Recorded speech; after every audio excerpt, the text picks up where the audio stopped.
Trent Alexander-Arnold has faced the media for the first time as a Real Madrid player today after joining from Liverpool. Our reporter Vinny O'Connor is in Madrid for us. Vinny, hola. So, did we get proof today, Vinny, that despite what Liverpool fans wanted, Trent was always going to Madrid?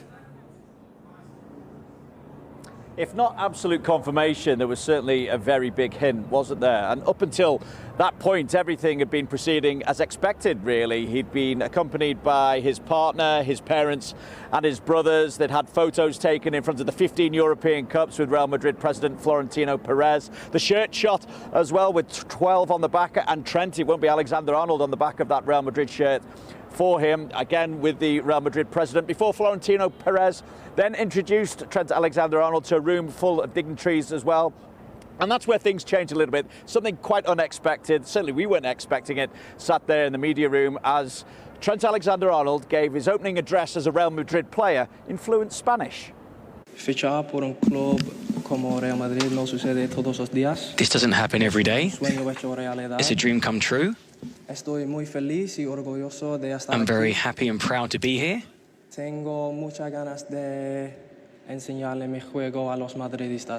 Hi Trent, Vinny from Sky Sports. Well done on the Spanish, by the way. How long have you been learning? A few months. We see your emotions on the final day of the season with Liverpool. How do you contrast them with the emotions that you're going through today? And also, as you've spoken about wanting to win the Ballon d'Or in the past, how much was that a motivating factor in your decision to come here? And is that the ultimate ambition for you, or is it all about La Liga and winning Champions League as well? Look, I think... no, I don't think it influenced my decision to come here. I think, you know, you joining a club like this with the teammates that I've now joined, it's going to be quite hard to win a Ballon d'Or with the amount of superstars we've got in this team. But no, it's exciting. It is the kind of players I want to play with. I've admired them, I've played against them, and how good they are. To be a part of the team and to be playing with them rather than against them will be good. Yeah, you're right, Vinny. His Spanish, very, very good. What about the team he's left? Did he speak about Liverpool? He did, Mike. I don't think there's too much of a surprise at that either, given his 20-year association with Liverpool, of course, joining the academy as a 6-year-old and then rising up through the ranks, graduating from the academy, becoming a first-team regular and such an instrumental figure, I should say, in Liverpool's success under Jurgen Klopp, and latterly, of course, on a slot. 2 Premier League titles, a European Cup, a European Super Cup, a Club World Cup, FA Cup and 2 League Cups as well. And we kind of mentioned the number change, of course. We were so used to seeing him with the number 66 on his back. That was the number that he wore when he made his debut for Liverpool back in 2016, chosen at random effectively, but it became a symbol then of his rise and his rise to success with Liverpool, and the fact that he's been able to realise his dream. So I'm not surprised that there was emotion as regards that. Of course, we saw it on the final day of the season when Liverpool lifted the Premier League trophy as well.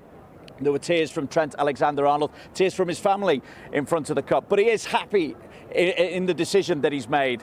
Of course, I think you certainly got that impression. And he was happy with the send-off that he got at Anfield on that final day of the season. In particular, the fact that he was able to speak to the owners, who not only wished him all the best, but said that he's also always welcome back at Anfield. Being at Liverpool for so long, being there, experiencing everything I did and what I had was incredible. Knowing that it was coming to an end is obviously, you know, it was always going to be emotional for me. But, you know, I felt like I went out in a way that I'm happy about, to be honest. The send-off that I got, the way the club treated me, the way the fans were as well was outstanding. I couldn't say a bad word. Also being, you know, speaking to the players, obviously the players, the manager, the owners, they were all incredible as well, showed a lot of support. We had an amazing conversation in the last couple of days with the owners. They were very warm and welcoming, thanked me for everything I gave in service to the club, wished me well on my future journey, what I wanted to do, and said I'll always be welcome back at the club at any point. He certainly seems to have that Real Madrid mindset as well. When we spoke to him earlier today, he knew it was all about expectation at Liverpool. Of course, he was expected to win trophies. He's come to a club where that is expected as well. And the way that Trent Alexander-Arnold was speaking earlier today is that he's going into this Club World Cup next week with the intention of winning it with Real Madrid as well. We will see. Vinny O'Connor live from Madrid. Thank you, Vinny.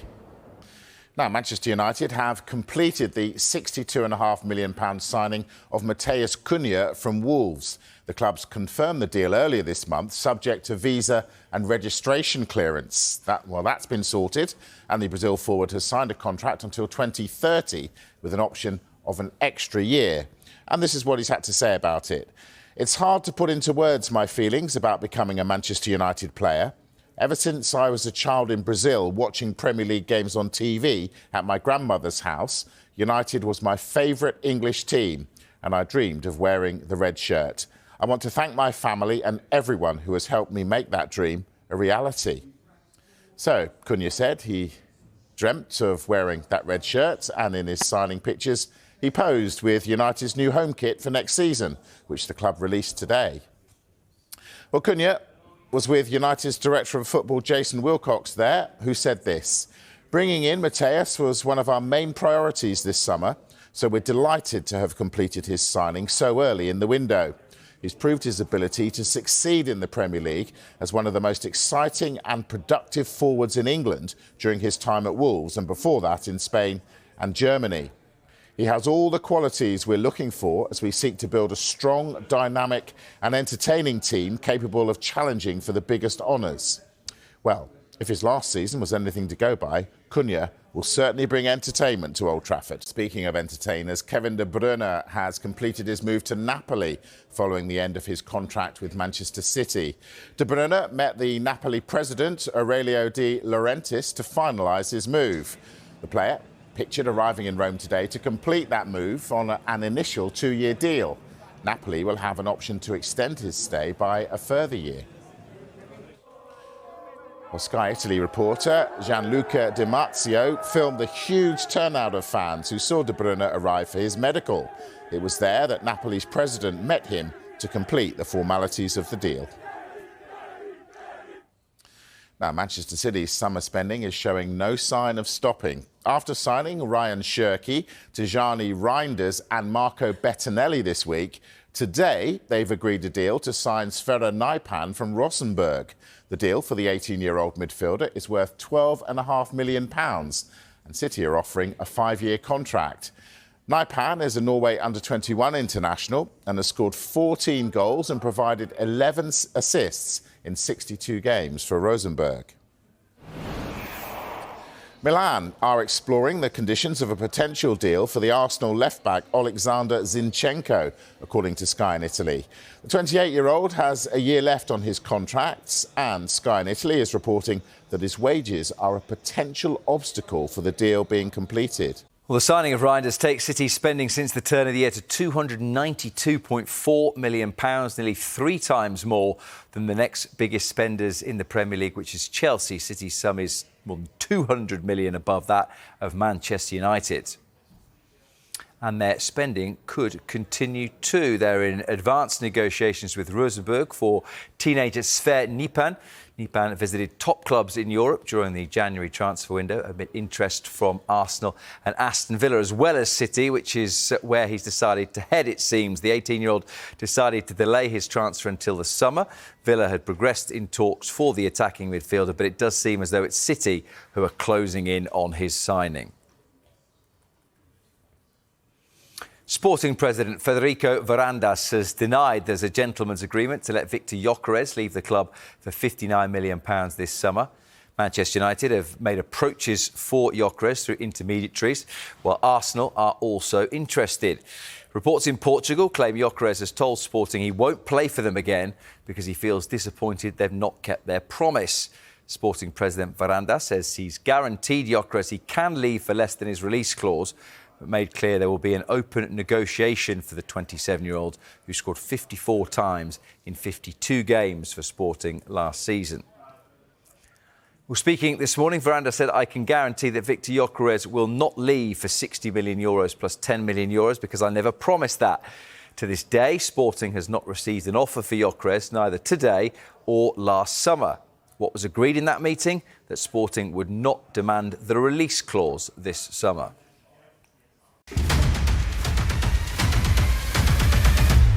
Indumentaria, la Kings Limited Gold Edition, solo hay 50 unidades de todos los equipos y también puede ser vuestra entrando en kingsleague.pro, así que es los datos a tener en cuenta en cuanto a indumentarias. Gran partido, Gonzalo, Gerard, el que tenemos por delante. Ojo, ojo, estilo La Bombonera, estadio de River. Hostia, más minutos de retraso en el inicio, ¿eh? Ya tenemos lío. Lo llamó Edo, dibujando la parábola sobre la banda derecha, donde en el vértice del área aparece Nadir. ¡Nadir para adentro! ¡Gol! De Nadir Lua, que tiene una facilidad pasmosa. Encuentra a Pablo, que balón para Nadir para el segundo. Se tofa de Cócera, es un golazo. ¡Es un golazo! Señoras, señores, bienvenidos al show de Nadir Lua. Pibe. El mejor. Vamos haciendo a ver. espionaje, ¿eh? Vaya mierda ha dado, pibe.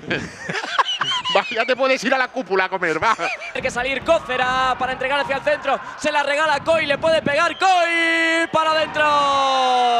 Vaya chicha, nano. ¡Gol! De Porcinos Óscar Coy. Pues sí. Pero es que, señores, Que no te lo dije, no. Tenemos comodín, ¿cómo lo usamos? Penalti. penalti. Será penalti. A Cuni. Puede meter en el partido a Cuni. Jordi para adentro, ¡qué golazo! ¡Guau! ¡Dios! ¡Gol! Eso, dale. Vamos con Nadir Lua y con Laura Vizcaíno. Pues sí, Nadir, 2 goles, victoria y a cuartos, enhorabuena. Sí, sabíamos que el partido iba a ser muy importante porque veníamos de una muy mala dinámica.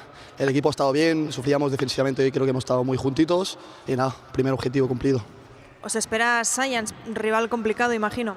Sí, empatamos contra ellos y en shootout Así perdimos. Ha quedado segundo por algo. Nada, concentración, confianza con nosotros mismos y intentar ganar para el sábado estar en el Wizzing. Pues lo veremos mañana, mucha suerte.